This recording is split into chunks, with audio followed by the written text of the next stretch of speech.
Olá, bem-vindos mais uma vez a mais uma aula de teoria do yoga. Essa é a nossa quarta aula e estamos falando sobre o início da tradição do Hatha Yoga e o objetivo desse curso, desse módulo, melhor dizendo, é explorar mais as raízes do yoga, dessa prática que a gente gosta tanto, né? Acredito que quem esteja assistindo esse vídeo aqui no YouTube é entusiasta dessa prática e em algum momento da vida pratica ou é um curioso filosófico. Então é para você mesmo que essa aula é dedicada. Esse módulo ele é um módulo que vai ter 5 aulas. Quem acompanha com mais frequência aqui o curso, normalmente o curso ele vai com 4 aulas, né? São 4 aulas no módulo.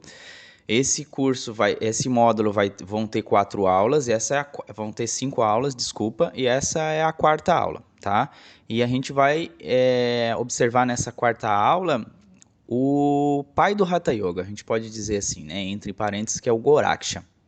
Se você nunca ouviu falar desse nome, Goraksha, ou da aula anterior, que é o Matsyendra, então essa aula é para você, que é curioso e quer saber um pouco mais sobre esse universo que fica no submundo de um professor de yoga. Um professor de yoga, durante uma prática de Hatha Yoga, não tem uma condição de explorar assuntos assim históricos e filosóficos que para o interessado, para o entusiasta, interessam e ajudam, né, dão mais embasamento à prática, tá certo? Então, a quarta aula, essa daqui a gente vai fechar esse apanhado histórico das raízes do yoga, nessa aula, do Hatha Yoga, melhor dizendo.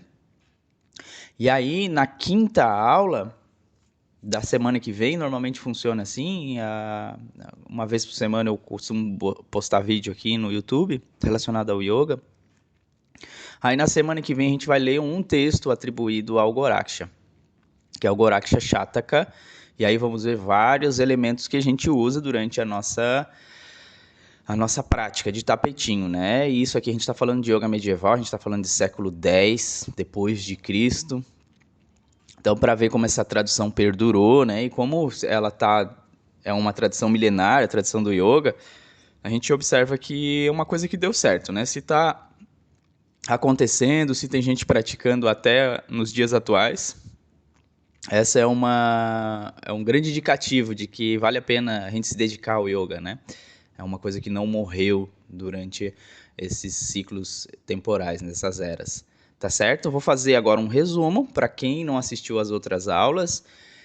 Isso é um resumo, já tem tudo, são 3 aulas que estão gravadas aqui, é só você voltar, tá? E para quem quer só assistir essa aula, é um resumo de toda a trajetória do yoga, tá?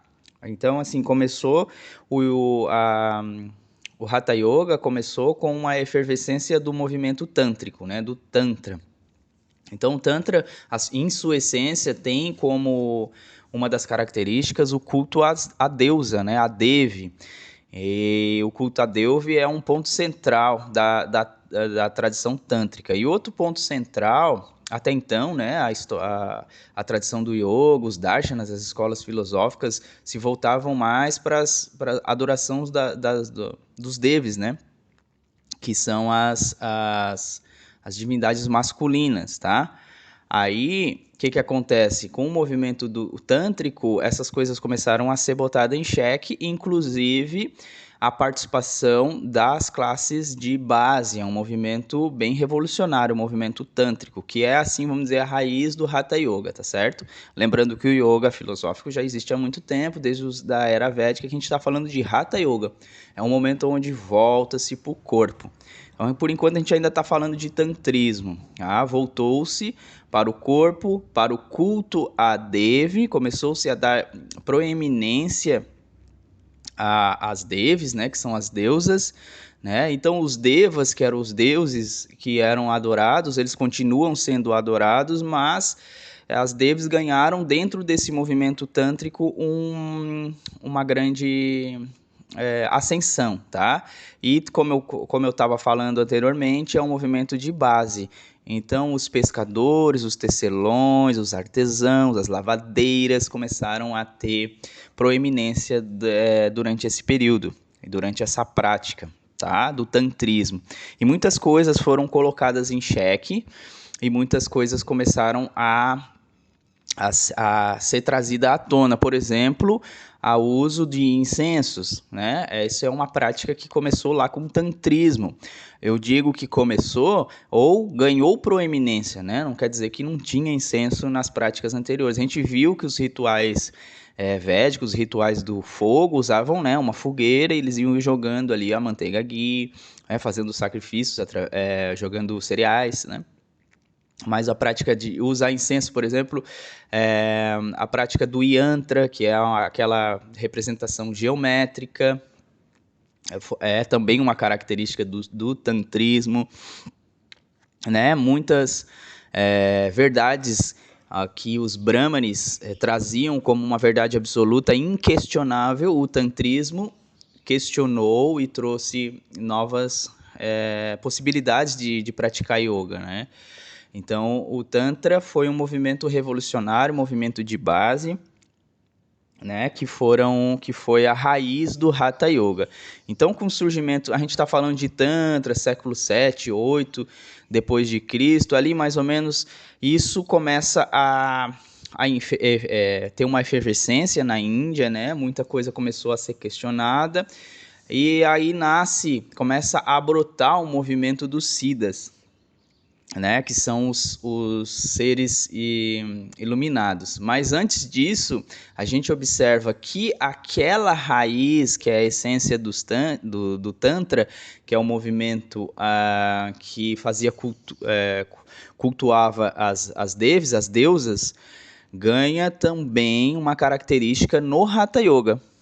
Né? A gente vê que, por exemplo, no Samkhya, que a gente estudou aqui já em aulas anteriores, a gente observa que a ideia de Prakriti, né, que é a natureza fluídica, e o Purusha, que é aquele princípio imutável. Né? Então, isso ganha, com o advento do Tantra, o Hatha Yoga, os Siddhas, né, que são o movimento que vai dar início ao Hatha Yoga, eles se apropriam dessa ideia de efervescência do culto às deusas e trazem os novos arquétipos, que a Prakriti agora vai se tornar o Shakti, que isso é muito característico de quem pratica Hatha Yoga.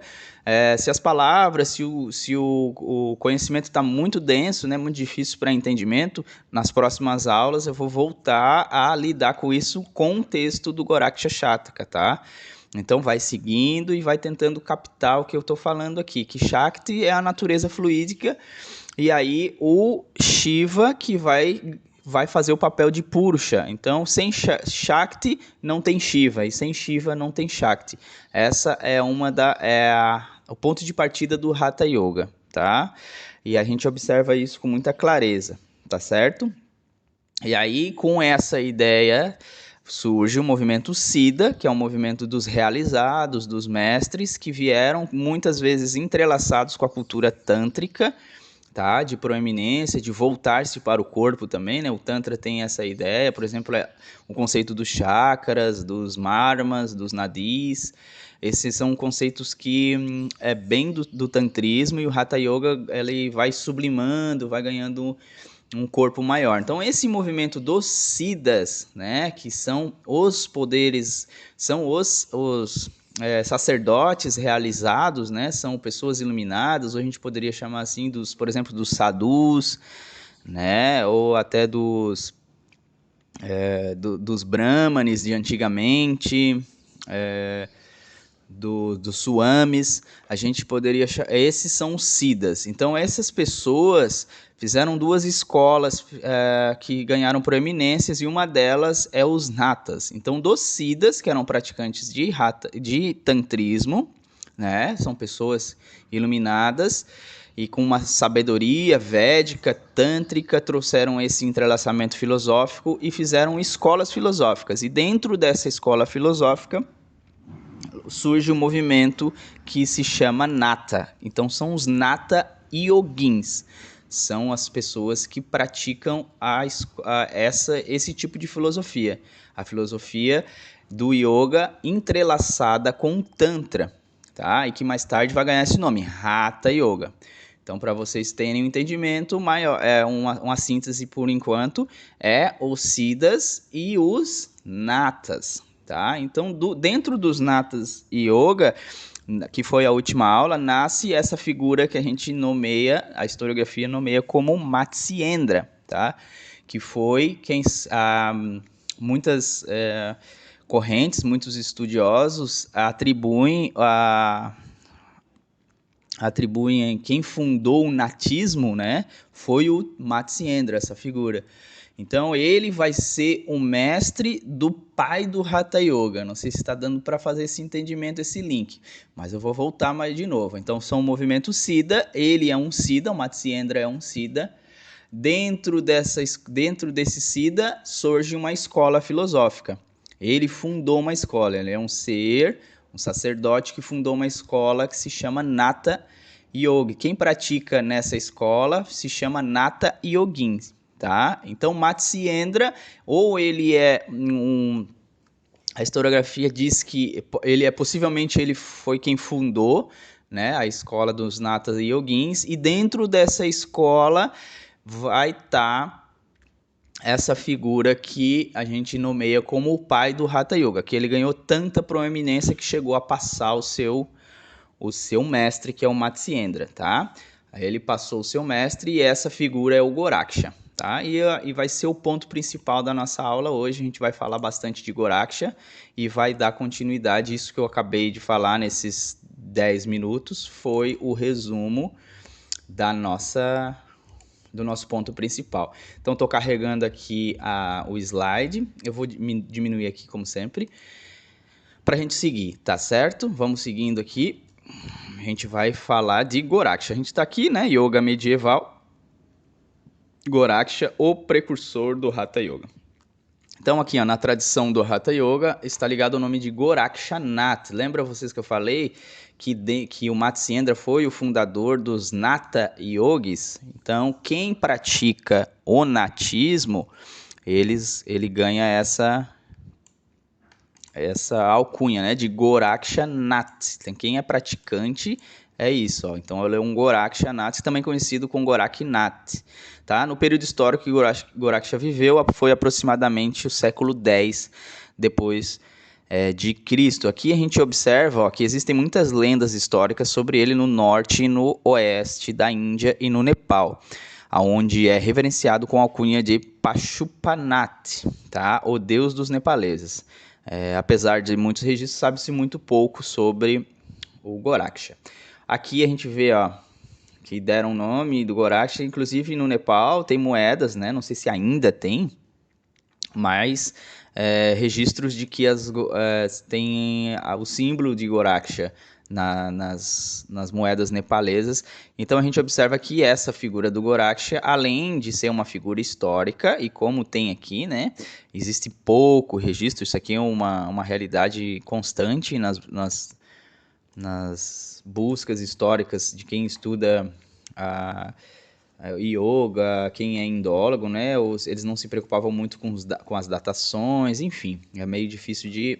Mas aí com esse entrelaçamento de textos e de imagens, a gente vai observando que tem muita proeminência esse nome aqui, né? Esse nome do Goraksha, que é o pai do Hatha Yoga, que a gente vai se debruçar hoje sobre essa figura, tá? É possível que Goraksha tenha sido inicialmente um religioso budista da Vajrayana, conectado com o shivaísmo, por meio de Matsyendra, seu mestre, tá? Goraksha foi um asceta e estabeleceu uma síntese entre o shivaísmo, Pashupata, o tantrismo e a tradição vajrayana budista tântrica. Veja bem que existe um entrelaçamento filosófico. A Índia realmente é uma máquina, né? Uma máquina de filosofia, é uma máquina de de conceitos religiosos e eles inevitavelmente vão se entrelaçando e não foi diferente com o Goraksha. Então ele é uma figura que realmente tem uma proeminência, é considerado um sábio, é considerado um Siddha ali, né, um estudioso, um praticante das filosofias védicas também, tá? Além disso, a ele é atribuída a autoria de importantes tratados do Hatha Yoga, né? Ponto de partida de toda essa tradição. Fundou numerosos monastérios em todo o continente indiano. Aqui a gente vê que existe até uma estátua dele na Índia aqui, ó.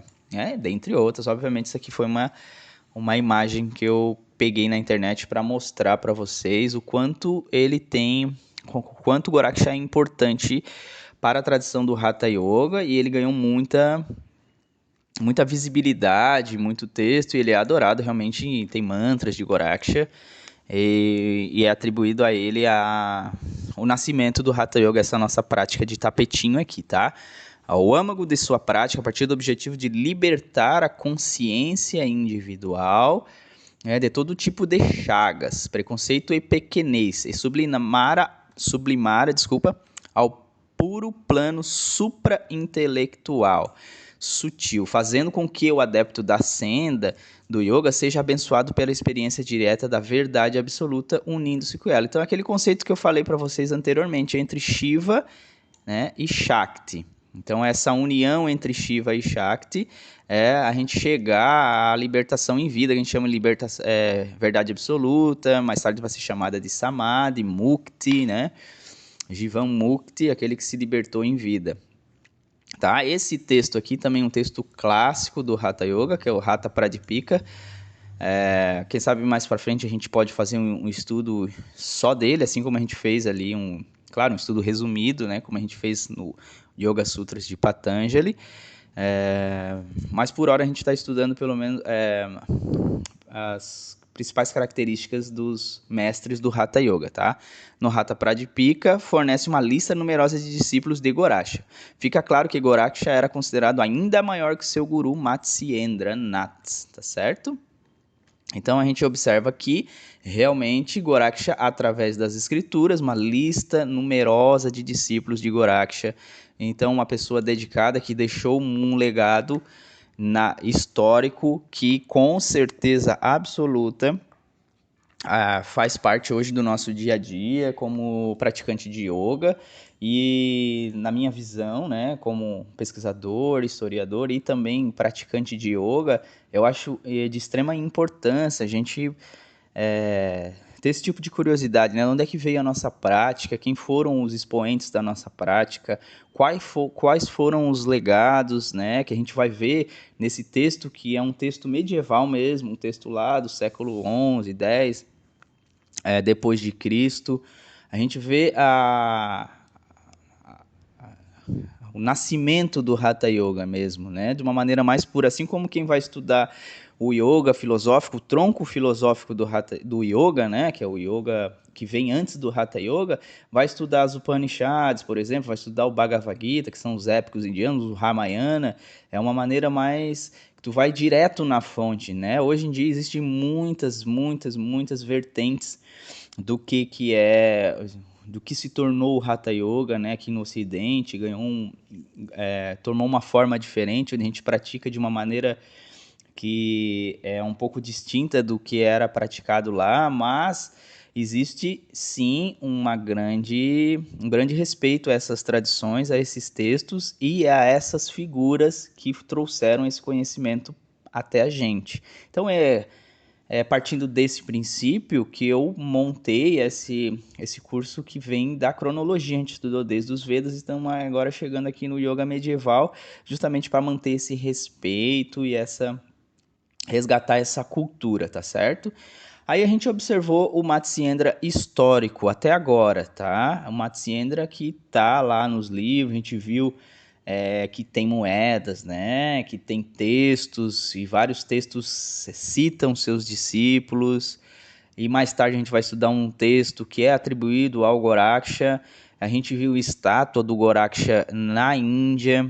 Então essa figura histórica do Goraksha a gente sabe muito pouco, mas sabe alguma coisa através dos textos e da tradição que vem ao longo dos tempos, que existiu de fato essa figura com o nome de Goraksha. Mas, como tudo na Índia, tem mito, tem história mitológica. Então aqui a gente vai falar um pouco da mitologia, da história mitológica de Goraksha, que é contado na Índia, tá certo? Assim como toda a maioria das figuras que a gente estudou até agora, né? A gente tem o que se sabe deles historicamente e também tem o mito, o simbolismo que eles carregam, tá? Não vai ser diferente com o Goraksha. Agora eu vou contar a história do Goraksha que o ponto central é aqui, tá? Vamos lá. É o maior discípulo de Matsyendra. Foi histórico que envolve... desculpa aqui. Então aqui a gente vai falar a história do Goraksha, que foi o maior discípulo de Matsyendra, tá?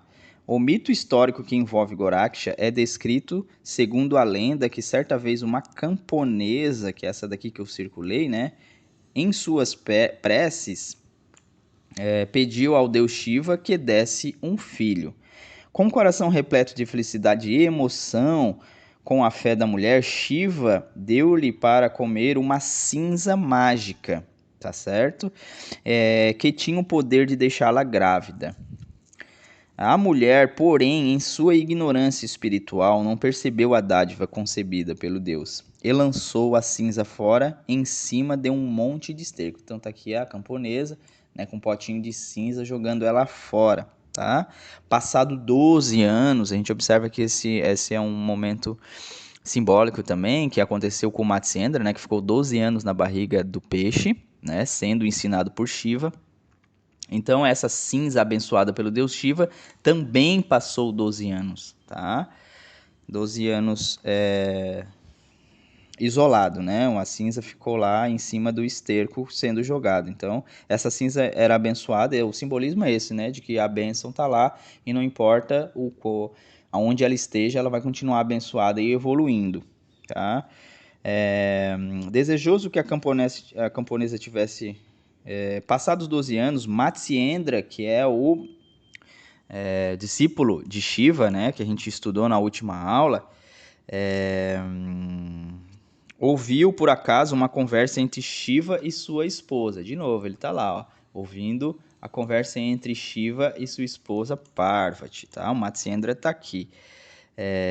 Desejoso que a camponesa tivesse por fim o filho, Matsyendra foi visitá-la. Com vergonha do erro cometido 12 anos atrás, a camponesa não acreditou no que tinha visto, de que tinha feito pela ignorância, e ela confessou o desperdício que tinha feito com a dádiva misericordiosa do Deus. Tá?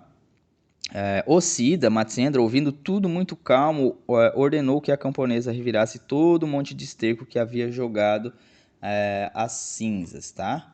Então, o que aconteceu? Deixa eu tentar mudar aqui o slide. Isso.